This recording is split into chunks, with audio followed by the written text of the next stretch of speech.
I was in secondary school and I had the biggest crush on this female friend of mine. Over a 3-year period, I would pine over this girl. I remember one day we were grouped together to do like this hall duty thing where basically we would not have any of our lessons and we would go about the school together, offering like help to other classrooms, like delivering equipment or whatever. I don't really get the purpose of that. I guess it was to give us some responsibility and make us feel like a productive member of society. But all I could think about throughout that entire day was how the ever-living fuck do I tell this girl how I feel about her? Alas, I never got the balls to tell her on that day. And so I continued my pining for another 2 years after that point. But it was later on in my school years now, and I had a close friend. And I decided to tell this close friend how I actually felt about this girl in private, confidentially between myself and my friend. And I felt so good finally telling someone else how I felt and the struggles I was going through to try and attract this girl, and like, how do I tell her how I feel? And there was a lot of power in sharing that sort of secret that I'd been holding for so long to myself with a friend of mine and getting some advice back, and I felt much better about it afterwards. And I walked away from that friend feeling reinvigorated and a lot better about my circumstances. And I come into school the next day and the energy is like strange around the school. I'm walking down the corridor and people are looking at me and then looking back at their friends and they're whispering and giggling, and suddenly people walk past me and they start saying this girl's name out loud. And then it becomes clear to me my trust had been betrayed by my friend, who had clearly told someone else about our conversation. And now my entire school year knew about my crush with this girl. And I became a laughing stock. People would tease me, people would poke fun at me, and ultimately it also destroyed any chance that I had of attracting this girl into my life, because I had brought so much trouble to her. People were teasing her about how I had a crush on her, and that's not fair. So she felt the need to take a strong stance against me and be like, no, I don't like this guy. And that was really, really painful. And I still remember it to this day, this feeling of feeling so ostracized from my comrades. Even my friend group would use this against me and tease me about it. I had never felt more alone than at that point. And that friend who I confided in actually weirdly gained like social status points by sharing my secret with other people, because he became the source of that information. And so therefore he became kind of the source of people's laughter. Let's all point and laugh at Sam because this guy told us about his secrets. And that wasn't my first time I had come across someone who was disingenuous and had bad character. But maybe some of you guys can relate watching this as well. You've had a friend like that who you've shared something with in confidence and they've betrayed your trust for the sake of some cheap laughs in a group environment. It's really painful. And it's also happened more recently in business as well. Someone enters my life, they're struggling with their business, and I really like them and I want to see them succeed naturally because I'm a good friend. So I sit down with them, I offer them a lot of my energy, a lot of my advice, a lot of my expertise. I remember I went so far out of my way to make this person feel connected with other highly valuable men. I helped them with their personal branding, their content. I dedicated so much of my time and my energy and my resources to them. And they started to get some really good results because of this as well. But then as time went on, I started to notice that they spent less and less time with me. They wouldn't invite me to networking events. They wouldn't invite me to dinners. They wouldn't invite me around to theirs to chill and work and to just hang out. Their level of success actually started to succeed my success. And when that happened, I started to see truly what their character looked like. When they get the power of the ring, Lord of the Rings, they start to treat people below them in the social hierarchy in a very different way. And I've been a victim of this throughout my life a few different times. And it's insanely painful for me to realize that a lot of our friendship was simply just based upon the value that I had to provide them right now. And that once that value started to run out in some senses, and they started to succeed me, they no longer gave a fuck about me. They started to forget I exist. They didn't reach out to me anymore. And I was speaking about this recently with a friend of mine, and we talked about the idea of character discernment. I was telling him how it's very easy for me to feel bitter about these things, but then he pointed out to me that the amount of growth that I've experienced from dealing with these types of people is completely invaluable, because I now have the skill of discerning someone's character before they show their true colors. Because truth be told, you're on your journey of self-improvement watching this video, and as you continue to improve, you're going to meet so many new people. And the ability to see their character and who they really are deep in their core before they show their true colors and before they get the power of the ring is an invaluable skill, because it's going to save you so much time and energy from getting burnt from these types of people. In life, there are takers, there are neutral people, and then there's givers. The types of people you want to avoid like the plague are the takers.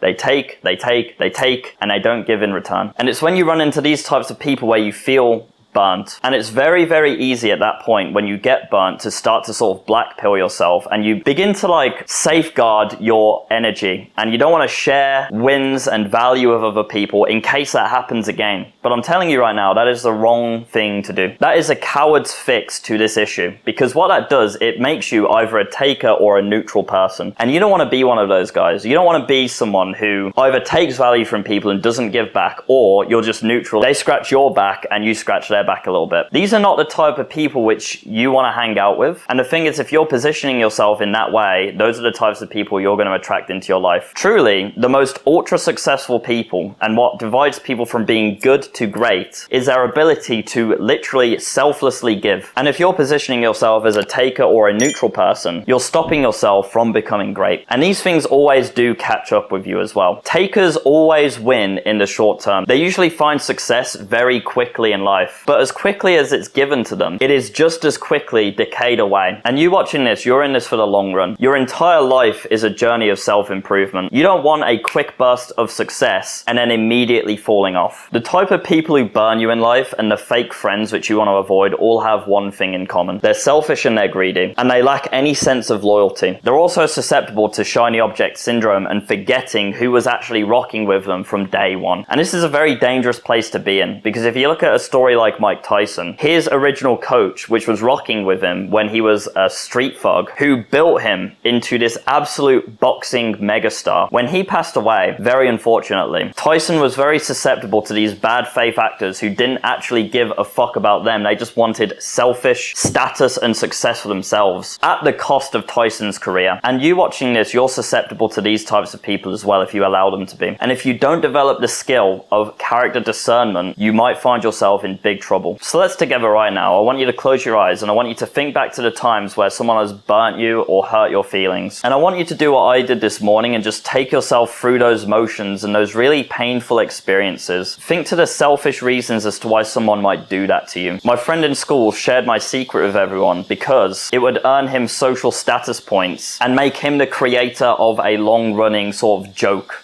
at my expense, which is a horrible character trait to have, and this isn't a good friend to have around. What are some of the telling signs that someone like this holds? Because when I think about it now, you can open your eyes now. It's so obvious to me because I've dealt with these types of people throughout my life. The types of people who talk shit about someone when they leave a room, who behave in drastically different ways when you're alone with each other versus in a group setting, who only share time with you and experience with you when it suits them and that they're mining value out of you. These are all pretty major red flags. If you can't sit and just enjoy your time together without constantly trying to mine value out of each other, you might find that they fit into a very different friend category. And I discern these people through three categories, okay? One are my brothers. These are guys who, no matter how shit things get for me and how little value I could possibly give them because I'm so like depressed or like anxious or whatever it may be, they still rock with me. They're still rooting for me, you know? And then there's friends where, you know, if you hang out with each other because it suits each other, maybe you're living near the same space or you share the same activities, these are good people to see around. You have a nice conversation sometimes and you move on. And that's totally fine. You don't have to have strong relationships with every single person you meet. But then there's another category where there's people who your love for one another is very conditional, like very conditional. And of course, relationships are all conditional aside from our parental relationships, but there's levels to the conditions. And if the conditions rely on you having more value to give than what they have to give, and as soon as they gain more value than you, they're no longer interested in speaking to you, this is a fake friend. And there's a lot of autistic talks on the internet where friendships and relationships are all value exchanges, and that is true to an extent. But honestly, one of the main things that you need to do to discern someone's character is to see how they respond when you're down? When you approach them with an issue that you're having, how do they respond to that? When they start to gain notoriety and some levels of success, how do they treat you? And honestly, some of my best advice I can give to you in terms of leveling up your character discernment is simply just dealing with more people. And I'd really caution you about opening up with people who you don't know just yet. And like I say, the way you know people is by seeing how they respond to you and act around you when you're at your lowest. Don't ever go all in on someone because they seem like a good person with good intentions, because that can really quickly change, and you might find yourself getting horribly burnt for it. And also just remember, one of the most important things for you to have on your self-improvement journey is a friend who's rocking with you from day one, who was with you when you didn't have shit. These types of friends are invaluable and they're irreplaceable, because once you get some levels of results in life, you'll find that the people who want to hang around you, there's usually ulterior reasons for them to want to do that. You should value and cherish your friends so dearly who have been rocking with you since day one. And the same applies to relationships too. The absolute best case scenario for you is to find a woman who is rocking with you before you get levels of success and you grow together. That should be what you aim for. Not necessarily waiting until you have all of the cars and the yachts and the mansions or whatever it may be, and then finding a woman at 35. I know for a fact now, I'm at the stage in my life where I've dealt with so many different types of people. I have a very good radar for seeing people for who they really are. And that comes from experience and it comes from being burnt. The most important thing for you to know watching this video is that you will get burnt, but you shouldn't change who you are in your heart and start to safeguard your information and the value you have to give, because that will just make you a worse person and you're stooping to their level. You need to learn to forgive these people and understand that God is always watching, and you need to just take it on the chin as a learning lesson. And once you do surround yourself with like-minded friends who think the same way as you, being able to discern characters will become a lot easier. I know this for a fact myself. I see some people hanging out with certain types of people and I'm like, bro, I know exactly where this is going, and time